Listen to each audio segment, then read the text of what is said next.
खुलुमबाय लोगोफोर, गोजोन फुंबिलि बयनिसिमबो। नोंथांमोनखौ गोदान भिडिअ'आव आरो फिन खेबसेबाव बरायनाय जाबाय। आं दिनै नोंथांमोननि सिगाङाव 19 आसिन 1431 मायथाइ एबा 6 अक्ट'बर 2024 मायथाइनि सानसेनि फानजामुथिखौ फरायथिनो लादों। आसा खालामो नोंथांमोना भिडिअ'खौ नायना मोजां मोनगोन। गिबियावनो दङ मेष राशि। हाबा जानाय सुबुंफोरा रांनि आंखालजों मोगा-मोगि जानांगोन, जायनि जाहोनाव बिसोरो गावनि जिउ लोगोरिजों शपिं खालामनो थांनाय नङा। बेबादि थासारियाव पार्टनारनि रागा जोंनायखौबो मोगा-मोगि जानांनो हागौ। मोजां मोनलायनायनि बेलायाव सोमोन्दोआव थानाय सुबुंफोरनि साना थांनाय सानफोरनिख्रुइ साबसिन जालांनाय नुनो मोना। वृषभ राशि। हाबा जानाय सुबुंफोरनि गोसोआ गोसोखौ दोरोदगोन।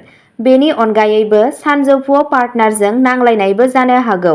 सोमोन्दोआव थानाय सुबुंफोरनि साना सिगांनि सानफोरनिख्रुइ बांसिन नारसिनथाय गोनां जानो थांगासिनो दं। मिथुन राशि। जायफोरा बावैसो हाबा जादों बिसोरनि पार्टनारजों सोलिबाय थानाय नांलायनाया जोबगोन। नोंनि पार्टनारा नोंथांखौ बबेहायबा बायजोआव लांनो हागोन आरो नोंथांनो लुबैनाय अनथोबखौ होनो हागोन। सोमोन्दोआव थानाय सुबुंफोरनि साना मोजां मोनलायनायनि बेलायाव सिगांनि सानफोरजों रुजुनायाव मोजां जागोन। कर्क राशि। सोमोन्दोआव थानाय सुबुंफोरनि गेजेराव सोलिबाय थानाय गोरोबलायनाया खमायनायनि अनगायै बांनो हागौ। गोजाम बाथ्राफोरखौ लानानै जरानि गेजेराव फिन खेबसेबाव मोनसे गिदिर नांलाय-खमलाय जानो हागौ। बिनासदेबनि जर'खा अननायनि थाखाय हाबा जानाय सुबुंफोरनि साना मोजां मोनलायनायनि बेलायाव मोजां जागोन। सिंह राशि। सोमोन्दोआव थानाय सुबुंफोरनि पार्टनारा बिसोरनो मोनसे अनथोब होनो हागौ, जायनि जाहोनाव नोंसोर सानैनि गेजेराव गोरोन्थि बुजिलायनाया खम जागोन। जुलि जानाय जरानि गोसोआ गोसोखौ दोरोदगोन। बेनि अनगायैबो नखरनि सोद्रोमाफोरनि गेजेराव नांलायनायनिबो आसा दं। कन्या राशि। सोमोन्दोनि लोगोरि आरो हाबा जानाय सुबुंफोरजों नांज्लायनाय जानो हागौ, जायनि जाहोनाव गोसोआ सानसे जिरायनाय गैयै थागोन। बेनि अनगायैबो नखरनि सोद्रोमाफोरजों नांलायनायनिबो जाथावना दं। तुला राशि। पार्टनारनिफ्राय हास्थायनाय अनथोब मोननायनि जाहोनाव हाबा जानाय आरो सोमोन्दोनि साना गोसोखांथाव जागोन। बेनि अनगायैबो नखरनि सोद्रोमाफोरनि गेजेराव सोलिबाय थानाय जेंनायाबो खम जागोन। वृश्चिक राशि।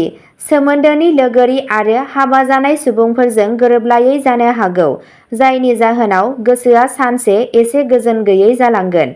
बेनि अनगायैबो जरानि गेजेरनि जानथायाबो सानफ्रोमबो बांलांनो हागौ। धनु राशि। मोजां मोनलायनायनि बेलायाव थांनाय माखासे सानफोरनि रुजुनायाव हाबा जानाय सुबुंफोरनि साना मोजां जानो थांगासिनो दं। सोमोन्दोआव थानाय सुबुंफोराबो पार्टनारखौ लोगो हमनानै जोबोद गोजोननाय मोनगोन। बेनि अनगायैबो गोसोआव खारनाय गोरोन्थि साननायफोराबो बन्द जागोन। मकर राशि। हाबा जानाय थागिबिफोरा गावसोरनि बिमा-बिफा आरो पार्टनारनि गेजेराव थाबथानाय मोनगोन। जुदि नोंथाङा हाखु-दाखु माबाफोर थिरांथा लायो, अब्ला नोंथाङा नोंथांनि बिमा-बिफा आरो जिउ लोगोरि सानैनिबो गोसोखौ दुखु होनो हागौ। सोमोन्दोआव थानाय सुबुंफोरा जोबोद नारसिनथायजों मोगा-मोगि जानांगोन, जायनि जाहोनाव पार्टनारजों गोरोबलायैनि जाथावना दं। कुम्भ राशि।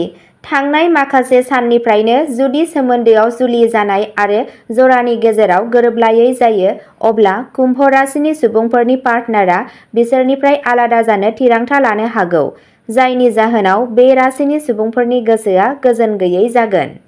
मीन राशि। दिनै नोंथाङा जेबो हेफाजाब एबा हेफाजाब गैयाजासे रां आर्जिनो हागोन। गोजाम सोमोन्दो आरो सोमोन्दोखौ फोथांफिन्नो थाखाय मोनसे मोजां सान।